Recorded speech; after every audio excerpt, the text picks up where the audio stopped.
من الشیطان الرجیم بسم اللہ الرحمن الرحیم ان الذین توفاهم الملائکۃ ظالمی انفسہم۔ پانچواں پارے کی تفسیر چل رہی ہے، سورہ نساء کی آیات ہیں۔ اس سے پہلے کے سبق میں ہم لوگوں نے پڑھا تھا مقتول کے احکام کے متعلق۔ اسی طرح سے جو لوگ اللہ کے راستے میں جہاد کرتے ہیں خالص اللہ کے لیے، ہے نا، ان کی فضیلت کو ہم نے پڑھا تھا۔ ایک آدمی جو اپنے گھروں میں بیٹھا رہتا ہے اس کی کیا فضیلت ہے، اس کے مقابلے میں جو اللہ کے راستے میں رہتا ہے اس کی کیا فضیلت ہے۔ اللہ کے راستے میں جو لوگ جہاد کرتے بے شمار فضیلتیں ہیں۔ یہاں تک حدیث پاک کے اندر آتا ہے کہ جب سب لوگ جو ہے دنیا چھوڑ کر کے چلے جائیں گے، ہے نا، تو کوئی بھی اس دنیا کی طرف آنا نہیں چاہے گا سوائے شہید کے، جو اللہ کے راستے میں جہاد کرتے کرتے شہید کر دیا گیا ہے کہ نہیں۔ اب دیکھو جنت میں کس چیز کی کمی ہے، جنت میں ہر ایک چیز موجود ہے، لیکن پھر بھی شہید اس دنیا میں آنے کی تمنا کرے گا۔ کاہے تمنا کرے گا بھائی؟ کیوں تمنا کرے گا؟ اس لیے وہ جہاد کرتے کرتے شہید کر دیا گیا تھا، اسے شہید ہونے میں اتنا مزہ آیا تھا کہ وہ مزہ جنت میں بھی موجود نہیں۔ اس لیے وہ کہے گا یا اللہ ہمیں دنیا میں پھر بھیج، پھر میں شہید کر دیا جاؤں، پھر بھیج، پھر شہید کر دیا جاؤں، پھر بھیج، پھر شہید کر دیا۔ اسی طرح سے ہوتے رہے، ہے کہ نہیں۔ شہادت کے اندر لذت ہے، کیف ہے، سرور ہے۔ آدمی تو ہر ایک کو مرنا ہے، مرنا تو ہر ایک کو ہے، لیکن جو شہادت کی موت پا کر کے مرے وہ بڑا فضیلتوں والا ہے۔ ہر ایک کو شہادت کی موت نہیں ملتی۔ اللہ سے دعا کرنا چاہیے کہ ہم میں سے ہر ایک کو شہادت کی موت عطا فرمائے۔ فرمایا ان الذین توفاهم الملائکہ۔ دیکھو اس آیت کریمہ کا شان نزول پس منظر کچھ اس طرح سے ہے کہ اللہ کے نبی صلی اللہ علیہ وسلم مکہ مکرمہ میں 13 برس تک رہے۔ جب کافروں نے تنگ کر دیا، اللہ کے نبی صلی اللہ علیہ وسلم کو حکم ہوا کہ آپ جو ہے ایمان کو بچانے کے لیے مکہ چھوڑ کر کہاں چلے جائے؟ مدینہ چلے جائے۔ اسی طرح صحابہ کرام کو بے شمار صحابہ کرام چلے گئے۔ کچھ لوگ تھے جو ایمان کو جنہوں نے قبول کیا تھا اور وہ مکہ مکرمہ میں رہ گئے تھے، وہ لوگ ہجرت کرتے ہی نہیں تھے۔ تو ایسے لوگوں کے بارے میں اللہ تعالیٰ نے فرمایا یہ لوگ ایمان والے نہیں ہیں، ایمان والے نہیں ہیں۔ ایمان کا مطلب ہے کہ ایمان کی خاطر بیوی بچوں کو چھوڑنا پڑے، چھوڑ دو، گھر بار کو چھوڑنا پڑے، چھوڑ دو، زمین و جائیداد کو چھوڑنا پڑے، چھوڑ دو۔ لیکن یہ لوگ چھوڑتے نہیں تھے، جبکہ اس زمانے میں اس وقت میں ہجرت کرنا فرض تھا۔ اپنے ایمان کو بچانے کے لیے ہجرت کرنا کیا تھا؟ ضروری تھا۔ مسلمان ہونے کے لیے ہجرت کرنا لازمی، ہجرت ایک حصہ تھا۔ آ رہی بات سمجھ میں؟ سمجھ آئے تم لوگ کو؟ لیکن پھر بھی کچھ لوگ جو تھے وہ ہجرت نہیں کی، اس سے پتہ چلا ان کے دلوں میں ایمان نہیں تھا۔ انہیں کے بارے میں اللہ تعالیٰ نے ذکر فرمایا کہ جب ان کی موت آئے گی تو اللہ نے ان لوگوں کو ظالم کہا۔ دیکھو قرآن کریم کا ظالم ایک اصطلاح ہے۔ جب بھی آدمی گناہ کرتا ہے اس کو یوں کہا جاتا ہے وہ اپنے حق میں ظالم ہے۔ قرآن کہتا ہے کیا ہے؟ گناہ کر رہا ہے، اپنے لیے گڈھا کھود رہا ہے، تو قرآن کریم نے ایسے لوگوں کا کہا ظالم کہا۔ آری بات سمجھ میں؟ اسی کو دیکھو فرمایا ان الذین توفاهم الملائکۃ ظالمی انفسہم۔ پہلے ظالمی انفسہم ترجمہ کر رہا ہوں کہ بے شک جن لوگوں نے اپنے آپ پر ظلم کیا، ان الذین توفاهم الملائکۃ، جب ان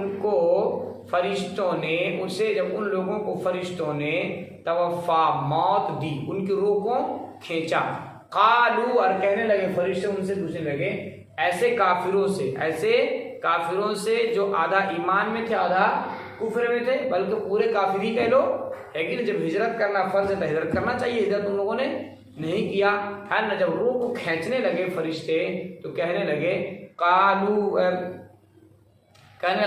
فیما کنتم، کہ تم لوگ کس حالت میں تھے، تم لوگ کس حال میں تھے؟ قالو وہ لوگ کہنے لگے کننا مستضعفین فی الارض، کہ ہم لوگ زمین میں کمزور تھے۔ ہم لوگ کیا تھے؟ زمین میں کمزور تھے۔ جب بیٹا مر رہا ہے تو کیا کر رہا؟ ہم لوگ کمزور تھے، لیکن جب تک زندہ تھا تب تک وہ کیا کرتا رہا؟ فساد مچاتا رہا اور ایمان لا کر کے مسلمانوں کو اور اللہ کے نبی صلی اللہ علیہ وسلم کو دھوکے میں ڈال رکھا۔ آج جب فرشتوں نے ان کو آدھا پوچھا ہے تو وہ کیا کہہ رہا ہے؟ وہ کیا کہہ رہا ہے؟ وہ کہہ رہا ہم لوگ زمین میں کیا تھے؟ کمزور تھے۔ قالو، فرشتے کہیں گے، کہنے لگے، الم تکن ارض اللہ، کیا اللہ کے زمین واسعتاً کشادہ نہیں تھی؟ کیا مکہ ہی مکرمہ صرف تھا؟ مکہ چھوڑ کر کے تم جا نہیں سکتے تھے؟ ہجرت نہیں کر سکتے تھے؟ اگر یہاں تم پر ظلم ہو رہا تھا تو مکہ چھوڑ کر کے مدینہ چلے جاتے۔ اللہ کی تو زمین لمبی چوڑی وسیع ہے۔ اسی کو فرمایا، وہ کہنے لگے، قالو الم تکن ارض اللہ، کیا تم لوگ تھے، کیا نہیں تھی اللہ کی زمین واسعتاً کشادہ، فتہاجروا فیہا، پس تم اس میں ہجرت کرتے، فاولئک مأواہم جہنم، بس یہی لوگ ہیں جن کا ٹھکانہ کیا ہے بچوں؟ جہنم ہے۔ پتہ چل رہا یہ لوگ پکے مسلمان نہیں تھے۔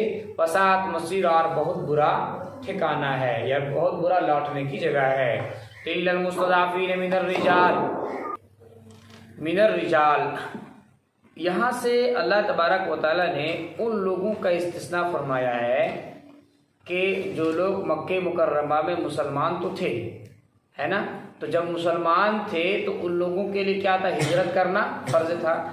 لیکن کچھ کمزور قسم کے لوگ تھے کہ چاہ کر کے بھی ہجرت نہیں کر سکتے تھے، کچھ آڑ تھا، کوئی مجبوری تھی، ہے کہ نہیں، یا پھر کمزور تھے، بچے تھے، ایمان کو تو اپنا لیا تھا لیکن وہ بچے ہونے کی وجہ سے، کمزور ہونے کی وجہ سے، بڑھاپے ہونے کی وجہ سے، ہے کہ نہیں، ہجرت نہیں کر سکتے تھے۔ تو اللہ تبارک و تعالیٰ نے ان لوگوں کو استثناء فرما دیا، فرمایا اللہ ان کو معاف کر دے گا۔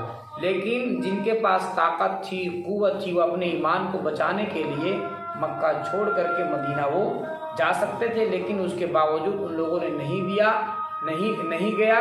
ایک مال و جائیداد کے لالچی میں، بیوی بچوں کے ساتھ رہنے کی وجہ سے، آری بات سمجھ میں، زمین کو، ان چیزوں کو ان کو چھوڑنا منظور نہیں ہوا۔ تو ایسے لوگوں کے بارے میں اللہ نے کہا ان لوگوں کا ٹھکانہ کیا ہے؟ جہنم ہے۔ لیکن جو واقعتاً مجبور تھے تو اللہ تعالیٰ فرماتا ہے ایسے لوگوں کو اللہ کیا ہے؟ معاف کرنے والا ہے۔ دیکھو فرمایا الا المستضعفین من الرجال، مگر جو کمزور تھے مردوں میں سے، عورتوں میں سے اور بچوں میں سے، لا یستطیعون حیلہ، وہ طاقت نہیں رکھتے تھے، حیلہ، تدبیر کرنے کی، یعنی تدبیر کر کے ادھر جانے کی، ٹھیک، کہاں؟ مدینہ جانے کی، ولا یہتدون سبیلا، اور نہ وہ چلنے کی طاقت رکھتے تھے۔ کہتے ہیں فاولئک عسى اللہ ان یعفو عنہم، بس یہی وہ لوگ ہیں کہ اللہ نے ان کو کیا کر دیا؟ معاف کر دیا۔ فکان اللہ غفور الرحیم، اور اللہ تعالیٰ بخشنے والا، معاف کرنے والا، بخشنے والا ہے۔ ومن یہاجر فی سبیل اللہ، آج جو ہجرت کرے اللہ کے راستے میں، ہجرت کے معنی تو سمجھتے ہو، ہجرت کے معنی آتے ہیں لغوی معنی چھوڑنا نہیں، اس کے اصطلاحی معنی، اصطلاح شرع میں اس کا معنی ہوتا ہے کہ دین کی خاطر، اپنے ایمان کو بچانے کے لیے، ہے کہ نہیں، دار الحرب کو چھوڑ کر کے دار الاسلام میں چلا جانا کو کیا کہتے ہیں؟ ہجرت کہتے ہیں۔ ساری بات سمجھ میں؟ ہجرت کرنے کی بے شمار فضیلتیں ہیں۔ اگر کوئی آدمی کسی ایسی جگہ میں ہو جہاں پر کافروں کی جانب سے بہت زیادہ ظلم ہو رہا ہو تو ایسے آدمی کو چاہیے اپنے ایمان کو بچانے کے لیے وہ جگہ چھوڑ کر کے، ہے نا، اور کہاں کوچ کر جائے؟ دار الاسلام کوچ کر جائے۔ فرمایا ومن یہاجر فی سبیل اللہ، جو ہجرت کرے اللہ کے راستے میں، یجد فی الارض، اور زمین میں، وہ زمین میں پائے گا، مراغمن کثیرا، بہت سی جگہیں، مراغمن کے معنی کر رہا ہوں جگہیں، بہت سی جگہیں، وسعتن، اور کشادہ، کیا مطلب؟ یعنی جو ہجرت کرے گا ایمان کو بچانے کے لیے، اپنے ملک کو، دار الحرب کو چھوڑ کر کے جائے گا تو اس کے لیے بے شمار جگہیں ملیں گی جہاں وہ پناہ لے سکے۔ فرمایا ومن یخرج من بیتہ مہاجرا الی اللہ ورسولہ، آج جو شخص نکلے اپنے گھر سے مہاجرن، ہجرت کرتے ہوئے، الی اللہ، اللہ اور اس کے رسول کی طرف، ثم یدرکہم الموت، پھر اس کو موت آ دبوچا، فقد وقع اجرہ علی اللہ، تو اس کا اجر اللہ پر ثابت ہے۔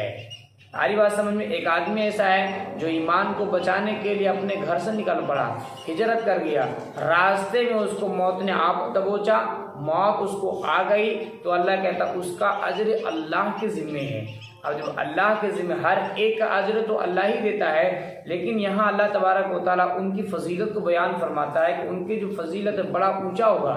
آری بات سمجھ میں؟ اور اس کا ایک مطلب یہ بھی ہو سکتا ہے کہ انسان جو کچھ نیکیاں کر کے جائے گا، اللہ تبارک و تعالیٰ نیکیوں کا بدلہ جو دلائے گا فرشتوں سے دلائے گا، لیکن ایسے لوگ جو صرف اور صرف اللہ کی خاطر، اللہ کو راضی کرنے کے لیے ہے کہ نہیں، اپنے آبائی وطن کو چھوڑ کر کے ہے نا، صرف دین کو بچانے کے لیے دوسرے ملک کی طرف جاتا ہے، زمین کو چھوڑ کر کے، بچوں کو چھوڑ کر کے، تو اللہ بڑا خوش ہوتا ہے اس سے۔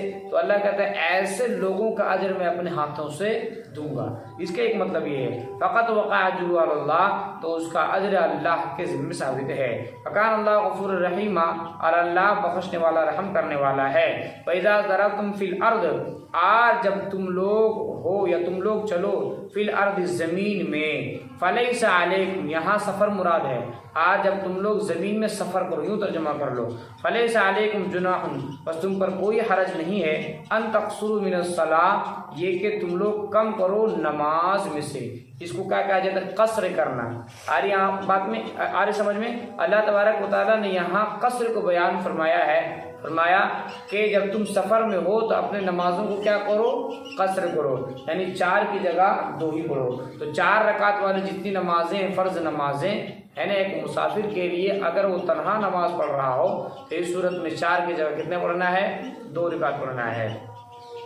ان خفتم ان یفتنکم الذین کفروا، اگر تم لوگوں کو ڈر ہو یہ کہ کافر لوگ، الذین کفروا کافر لوگ، ان یفتنکم تم پر ظلم کریں گے، تم پر ظلم کریں گے، ان الکافرین کانوا لکم عدوا مبینا، بے شک کافرین تمہارا کھلا ہوا دشمن ہے۔